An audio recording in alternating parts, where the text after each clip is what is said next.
নমস্কার, আমি গোবিন্দ দেব গোস্বামী দেববাণী অ্যাস্ট্রোলজিতে সবাইকে স্বাগত। আলোচনা মীন রাশির জাতক জাতিকাদের 2026 সাল জুলাই মাস কেমন যাবে সে বিষয়ে আলোচনার ক্রম অনুসারে আমি 1 নম্বর ঘর থেকে শুরু করে একদম দ্বাদশ পর্যন্ত পুরোটাই আলোচনা করি। এই জায়গায় একটু গ্রহাবস্থানটা সংক্ষেপে বলে নিয়ে তারপর আমি আলোচনায় প্রবেশ করব। গ্রহাবস্থান লগ্ন বা রাশিতে শনি বসে আছেন দীর্ঘদিন এবং থাকছেন। দ্বিতীয় কেউ নেই, তৃতীয় মঙ্গল পুরো মাস থাকবেন। চতুর্থে 8 তারিখ থেকে বুধ পুরো মাস থাকছেন। 16 তারিখ পর্যন্ত রবি থাকছেন। 17 তারিখ পর্যন্ত থাকছেন, তারপর তিনি পঞ্চমে চলে আসছেন। 17 থেকে পুরো শেষ রবির অবস্থান থাকবে। বৃহস্পতি পুরো মাস থাকছেন। বুধ 8 তারিখ পর্যন্ত, তারপর চলে যাচ্ছেন। শুক্র আবার 5 তারিখ চলে আসছেন। এই জায়গাটা একটু হেজিটেশন, সাফল্যের ঘর, আলোচনায় আসবো পরে। ষষ্ঠে কেতু পুরো মাস থাকবেন। শুক্র 5 তারিখের পর থেকে পুরো মাস থাকছেন। সপ্তমে কেউ নেই, অষ্টমে কেউ নেই, নবমে কেউ নেই, দশমে কেউ নেই, একাদশে কেউ নেই, দ্বাদশে রাহু বসে আছেন। যাই হোক, এবারে মূল আলোচনায় চলে যাই। আচ্ছা, একটু মনোযোগ দিয়ে শুনবেন, অনেকটা পঞ্চমের স্থলটা গুলিয়ে গেল। যাই হোক, লগ্ন বা রাশিতে শনি বসে আছেন। শনি যখন কোনো রাশিতে বা লগ্নের উপর বসে থাকেন আপনাকে একটু অলসতা এনে দেয়। তবে হ্যাঁ, আপনার রাস্যাধিপতি বা লগ্নাধিপতি পঞ্চমে অবস্থান করে যেহেতু আপনার লগ্ন বা রাশির উপর দৃষ্টি রেখেছেন, তিনি কিন্তু এই অলসতার মধ্যেও কিছুটা সফলতা দান করবেন। যাই হোক, শরীর স্বাস্থ্য নিয়ে আলোচনা। দীর্ঘমেয়াদী কোনো গোপন রোগের সম্ভাবনা আপনাদের দেখতে পাওয়া যাচ্ছে এবং 8 তারিখের পর কিছুটা মহিলাদের স্ত্রীঘটিত রোগ এবং পুরুষদের যৌন সংক্রান্ত রোগের সমস্যা আমি কিন্তু দেখতে পাচ্ছি। একটু সাবধান থাকা ভালো। হঠাৎ কিছুটা আঘাতপ্রাপ্তি যোগ, কোমরের নিম্নাংশ সমস্যা, পায়ের পাতার সমস্যা, গ্যাস অম্বলের সমস্যা, এগুলো কিন্তু থাকছে। অতএব এই বিষয়ে সচেতন থাকতে হবে আপনাদের। দ্বিতীয়পতি মঙ্গল তৃতীয় অবস্থান করছেন এবং দ্বিতীয়ের উপর সেরকম কোনো শুভ গ্রহের দৃষ্টিও সেরকম কিছু দেখছি না। সুতরাং সঞ্চয় ক্ষেত্র নিয়ে কিছু যোগাযোগের সম্ভাবনা। কিভাবে আপনি সঞ্চয় করতে পারবেন? যোগাযোগ, যাদের শ্বশুরবাড়ি সমন্বিত বিষয়ে সমস্যা চলছিল সেখানে নতুন করে একটা যোগাযোগ তৈরি হবে। আপনাদের কথাবার্তা বিশেষ কিছু ক্ষেত্রে এগাতে পারে এই সময়কালে। যাই হোক, সঞ্চয় ক্ষেত্রটা মধ্যম প্রকৃতির, খুব একটা ভালো দেখছি না। মধ্যম প্রকৃতির সঞ্চয়, তবে সঞ্চয়ে আপনাদের মনোনিবেশ অবশ্যই করতে হবে। কেন সঞ্চয়টা মধ্যম বললাম? একাদশ দ্বাদশ ঘর আলোচনায় আপনি পেয়ে যাবেন। তৃতীয় মঙ্গল বসে আছেন যোগাযোগের জায়গায়। পরাক্রমতা কিন্তু যথেষ্ট বৃদ্ধি পাবে। যোগাযোগ বৃদ্ধি করাবে, পরাক্রমতা বৃদ্ধি পাবে। কিন্তু 8 তারিখের পর আপনাদের কিন্তু প্রবল একটা অ্যাক্সিডেন্ট যোগ বা রক্তপাত যোগ আমি কিন্তু প্রবল আকারে দেখতে পাচ্ছি। হ্যাঁ, আপাত দৃষ্টিতে দেখুন, তৃতীয় মঙ্গল মীন রাশি থেকে শনি একটা তৃতীয় দৃষ্টি রেখেছেন ওই মঙ্গলের উপর। তাহলে পরাক্রমতা দেখাতে গেলেন, শনির দৃষ্টি থাকলো এবং তৃতীয়াধিপতি ষষ্ঠে পৌঁছে গেলেন হাসপাতাল, রিপু, ঋণ, রোগ, শত্রুতার জায়গায়। সুতরাং এই সময়কালে আপনার অনেক কিছু বৃদ্ধি পাবে, তার মধ্যে রক্তপাত যোগ থেকে সাবধান। ভাইকেও বলবেন একটু গাড়ি স্পিড কমে চালাতে, দেখে শুনে চালাতে। সমস্যা কিন্তু আছে, পাড়াপড়শি নিয়ে ঝামেলা হতে পারে, বেড়াতে গিয়ে সমস্যায় ভুগতে পারেন। অতএব সব জায়গায় নিজের অহংকারকে বর্জন করুন, নিজেকে সংযত করুন, তবে গিয়ে সুফল পাবেন, না হয় কিন্তু ঝামেলায় জড়িয়ে যাবেন। খুব সাবধান। চতুর্থ জায়গা, খুব গুরুত্বপূর্ণ জায়গা। দেখুন, মায়ের শরীর স্বাস্থ্য, পারিবারিক সম্পদ, গাড়ি বাড়ি, ভূমি, স্নাতক স্তর পর্যন্ত পঠন পাঠন, এগুলো কিন্তু আলোচনা করা হয় মূলত। আপাতত দেখতে পাচ্ছি 16-17 তারিখ পর্যন্ত পরিবারে কিছুটা ঋণ যোগ হওয়ার সম্ভাবনা আছে। তৎপরবর্তী ক্ষেত্রে আপনাদের সময়টা খুব একটা পারিবারিকভাবে খারাপ যাবে না। স্নাতক স্তর পর্যন্ত যারা বুদ্ধি, বাক্য ইত্যাদি ব্যবহার করে পঠন পাঠন করছেন, যেরকম উদাহরণ একটা দিলে বুঝতে পারবেন আপনারা, কেউ উকিলাতি পড়ছেন, কেউ গণিত নিয়ে পড়ছেন। গণিতটা বুদ্ধির দ্বারা হয়, উকিলাতিটা কিন্তু বুদ্ধির সাথে বাক্যের প্রয়োজন হয়। এই জাতীয় শিক্ষায় যারা স্নাতক স্তর পর্যন্ত পঠন পাঠন করছেন তাদের ক্ষেত্রে যথেষ্ট শুভ সময়, অন্যান্য ক্ষেত্রেও ভালো। মোটামুটি 8 তারিখের পর স্নাতক স্তর পর্যন্ত পঠন পাঠন আপনাদের ভালো হবে। তন্মধ্যে যারা বাক্য, বুদ্ধি ইত্যাদি সংক্রান্ত বিষয় নিয়ে পঠন পাঠন করছেন তাদের ক্ষেত্রে যথেষ্ট ভালো। তবে হ্যাঁ, একটা বিভ্রমতা যোগ আপাতত ঘটার সম্ভাবনা কিন্তু আছে। রাহুর নবম একটি দৃষ্টি পড়ে থাকার সুবাদে আপনাদের কিন্তু এই সমস্যা আছে। এবং কিছু বৈদেশিক বিষয় নিয়েও যারা পঠন পাঠন করছেন আপাতত সময়টা খারাপ যাবে না। গাড়ি বাড়ি ক্রয় যোগ 8 তারিখের পর আছে, যথেষ্ট ভালো।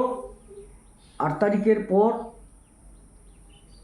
ব্যবসায়িক কিছু কর্মের দ্বারা পারিবারিক উপার্জন পরিলক্ষিত হচ্ছে। বিবাহের মাধ্যমে বা বাড়িতে কোনো নতুন অতিথি আগমনের মাধ্যমে পারিবারিকভাবে সদস্য সংখ্যা বৃদ্ধি যোগ। জমি বাড়ি যারা কিনতে চাইছিলেন অবশ্যই একটা লাভবান হওয়ার যোগ আছে। বিবাহ থেকে উপঢৌকন হিসেবে কিছু সম্পদ যোগ দেখা যাচ্ছে। পঞ্চম স্থল খুবই গুরুত্বপূর্ণ। মানুষের সফলতা, প্রেম, সন্তান, উচ্চশিক্ষা এগুলো আলোচনা করা হয়। যাই হোক, এখানে বৃহস্পতি যেহেতু বসে আছেন, বৃহস্পতির মতো শুভ গ্রহ উচ্চাবস্থায় আছেন, সুতরাং আপনাকে একটা বড় ধরনের সফলতা এনে দেবে। কারণ লগ্নাধিপতি বা রাষ্ট্রাধিপতি পঞ্চমে এবং তিনি দশমাধিপতি। অতএব আপনি নিজেকে নিয়োগ করে সফলতা অর্জন করতে পারবেন এই সময়কালে। অর্থাৎ আপনার প্রয়াসও থাকবে, আপনি যদি সঠিক চেষ্টা করেন, যে বিষয় নিয়ে আপনি ভাবছেন হবে কি হবে না তা কিন্তু নিরসিত হবে। সাফল্য আপনার জন্য অপেক্ষা করছে, কাজে লাগান। উচ্চশিক্ষার ক্ষেত্রে সময় যথেষ্ট ভালো, যথেষ্ট ভালো সময়।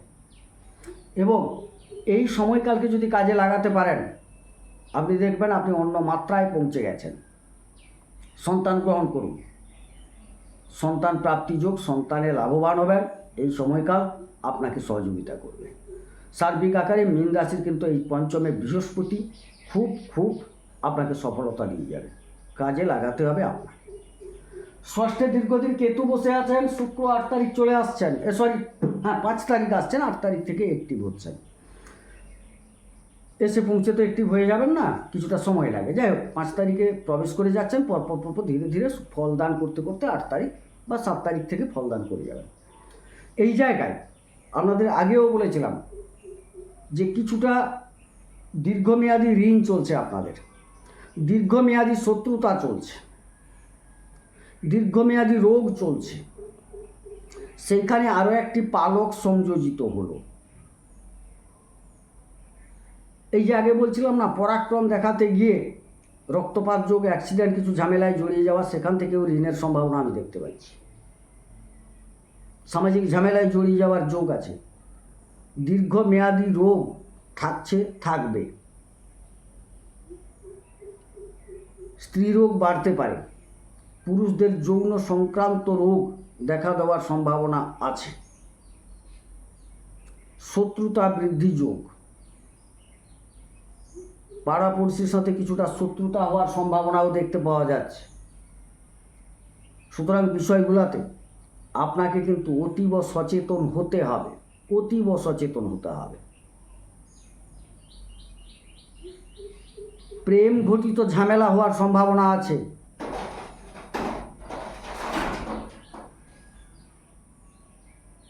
বিবাহ দাম্পত্য সর্বক্ষেত্রে নয়, কিছু ক্ষেত্রে আইনি পর্যায় পর্যন্ত পৌঁছাবে,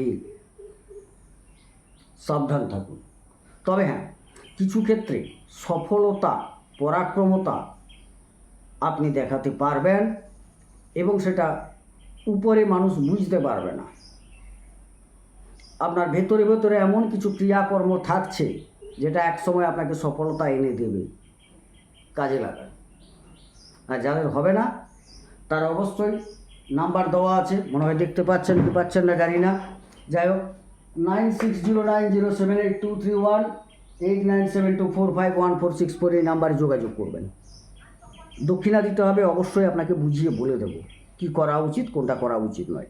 এবারে চলে আসুন সপ্তম স্থল, দাম্পত্য বিবাহ ব্যবসা, অধিপতি কিন্তু চতুর্থে। হ্যাঁ, ব্যবসার মাধ্যমে পরিবার উপকৃত হবে, এটা ঠিক কথা। ব্যবসার দ্বারা গাড়ি বাড়ি যানবাহন অনেকটা ক্রয়ের সম্ভাবনা, স্বনিয়োজিত ক্ষেত্র থেকে আপনি লাভবান হবেন। দীর্ঘদিনের প্রত্যাশিত ভূমি ক্রয়, বাড়ি ক্রয় ইত্যাদির যোগ দেখতে পাওয়া যাচ্ছে। বিবাহ করতে পারেন, সময় ভালো, খারাপ নয়। দাম্পত্যের সমস্যা কিছুটা থাকলেও নিরসিত হওয়ার সম্ভাবনা আছে। কিছু কিছু আইনের জায়গায় যাবে, আবার কিছু নিরসিত হবে। পুরনো যেগুলো ঝামেলা আছে নিরসিত হওয়ার সম্ভাবনা আছে। আপনার পার্টনারের শরীর স্বাস্থ্য সম্পর্কে সচেতন থাকা কর্তব্য, এটুকু বললাম। শনির একটা দৃষ্টি পড়ে আছে। অষ্টম মারক ধ্বংস ক্ষয়ক্ষতি অপবাদ অপযশ, অধিপতি শুক্র যেহেতু ষষ্ঠে, তিনি আপনার তৃতীয় পতি, তবে একটা নিজভঙ্গ রাজযোগ তৈরি করে। সর্বক্ষেত্রে সেটা প্রযোজ্য হবে না, তবে একটা কথা বলি, ওই যে যৌন সংক্রান্ত বিষয়গুলো থেকে একটু আর্থিক ক্ষয়ক্ষতি আছে, এটা ঠিক কথা। যেহেতু কেতু সাথে বসে আছে, একা থাকলে কিন্তু ভালো ফল দিত, একা থাকছেন না যেহেতু শুক্র কেতুকে নিয়ে বসছেন। কেতু শুক্র পরস্পর শত্রু, সুতরাং আপনাকে একটু এই জায়গায় সচেতন থাকতে হবে। হ্যাঁ, কিছু কিছু বিষয়ে উত্তরাধিকার সূত্রে কিছু প্রাপ্তি নিয়ে আপনাদের আইনের দোরগোড়ায় যেতে হতে পারে। দীর্ঘদিন পাচ্ছেন না, কেস কাছারি মালি মোকদ্দমা করে আদায় করে নিতে হতে পারে, যোগ আছে। নবম স্তর ভাগ্যস্তর, ভাগ্যাধিপতি কিন্তু আপনার তৃতীয় মঙ্গল তৃতীয় ভালো ফল দেন। আপনার পরাক্রমতার দ্বারা ভাগ্যের উন্মোচন ঘটবে, তবে মাত্রাটা কিন্তু খুব মেপে হওয়া উচিত। অতিরিক্ত পরাক্রমতা ধ্বংসের কারক হতে পারে। সাহস ভালো, দুঃসাহস ভালো নয়। দুঃসাহস থেকে দূরে থাকুন, অবশ্যই সাহসিকতা দেখান, ভালো ফল পাবেন। ভাগ্যের একটা সহযোগিতা আপাতত দেখতে পাচ্ছি। দশমপতি আপনার পঞ্চমে, যারা কর্মে আছেন সফলতা প্রাপ্তি যোগ, প্রতিষ্ঠা প্রাপ্তি যোগ, কর্মপ্রাপ্তি যোগ, যারা কর্ম চাইছেন কর্মপ্রাপ্তি যোগ। কর্মে দীর্ঘদিন পড়ে আছেন, কোনো পদোন্নতি হয়নি, এই সময় পদোন্নতি হবে। প্রত্যাশা অনুযায়ী স্যালারি পাচ্ছিলেন না, স্যালারি বৃদ্ধির যোগ তো দেখতে পাওয়া যাচ্ছে। কারণ জুনের 2 তারিখের পর থেকে যেহেতু বৃহস্পতি পঞ্চমে চলে এসছেন, দেখবেন স্যালারি বৃদ্ধি হবে। আমি আগেও বলেছিলাম বেতন বৃদ্ধি যোগ দেখতে পেয়েছিলাম, ঘটবেও। কর্ম করুন, পরিশ্রম অবশ্যই বাড়বে, কারণ শনির একটা দৃষ্টি পড়ে আছে দশমে। যে পরিশ্রম করতেন অনেক বেশি পরিশ্রম করতে হবে, সফলতা পাবেন, প্রতিষ্ঠা পাবেন। সময় চলে এসছে, কাজে লাগাতে হবে। দীর্ঘদিন ভুগছিলেন বিভিন্ন সমস্যায়, এখনও ভুগছেন বেশ কিছুটা, তবে হ্যাঁ, সর্বদিকে একদম যে উন্মোচিত হয়ে যাবে আপনার সামনে তা নয়। বেশ কিছু, বিশেষ করে কর্মের দিকটা তো আপনার সামনে খুলছে। চেষ্টা করুন না, ঈশ্বর দুহাত দিয়েছেন কর্ম করার জন্য, সুযোগ এসছে, কাজে লাগান, ভালো ফল পাবেন।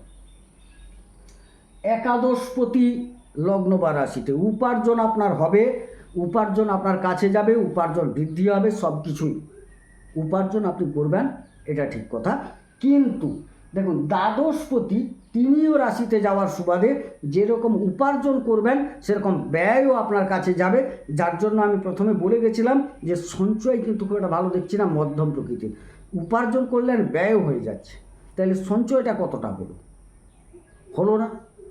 আগেই বলেছিলাম যে সঞ্চয়টা খুব একটা ভালো দেখছি না, একাদশ দ্বাদশে গিয়ে বলবো। উপার্জনও করবেন, ব্যয়ও হবে, সঞ্চয়টা যার জন্য কম হবে। হ্যাঁ, দ্বাদশে রাহু বসে আছেন, একটু বিদেশ যোগ, দূরবর্তী জায়গায় গমন যোগ, দূরবর্তী জায়গায় গমনের সময় কিছু বিভ্রান্তি যোগ, কিছু কিছু ক্ষেত্রে আইনের দ্বারস্থ হতে হবে, আইনে জড়িয়ে পড়বেন। আঘাতজনিত কারণে প্রথমে তৃতীয় যে মঙ্গল যখন ছিল আমি বলে গেছিলাম, আঘাতজনিত কারণে, সামাজিক ঝামেলা ইত্যাদির কারণে আপনাকে কিন্তু আইনে পৌঁছে যেতে হবে, হাসপাতালে যেতে হতে পারে, আলোচনা করেছিলাম। এখানেও দেখতে পাচ্ছি, কারণ আপনার ভাগ্যের ঘরে, আপনার দ্বাদশে বসে অষ্টমের শনি দৃষ্টিরে রাহু দৃষ্টি রেখেছে। হ্যাঁ, রাহু অষ্টমে দৃষ্টি রেখেছে।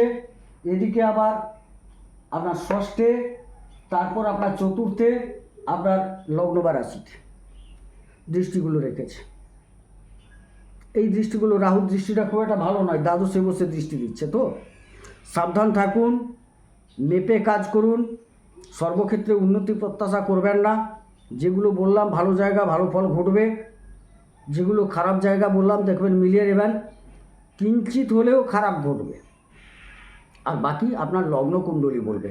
এখানে তো আমরা একটা গোচর ভিত্তিক আলোচনা করলাম। আপনার লগ্ন কুণ্ডলীতে এই গ্রহাবস্থান কোথায়? এই যে বৃহস্পতি ভালো বলছি, আবার রাহু খারাপ বলছি।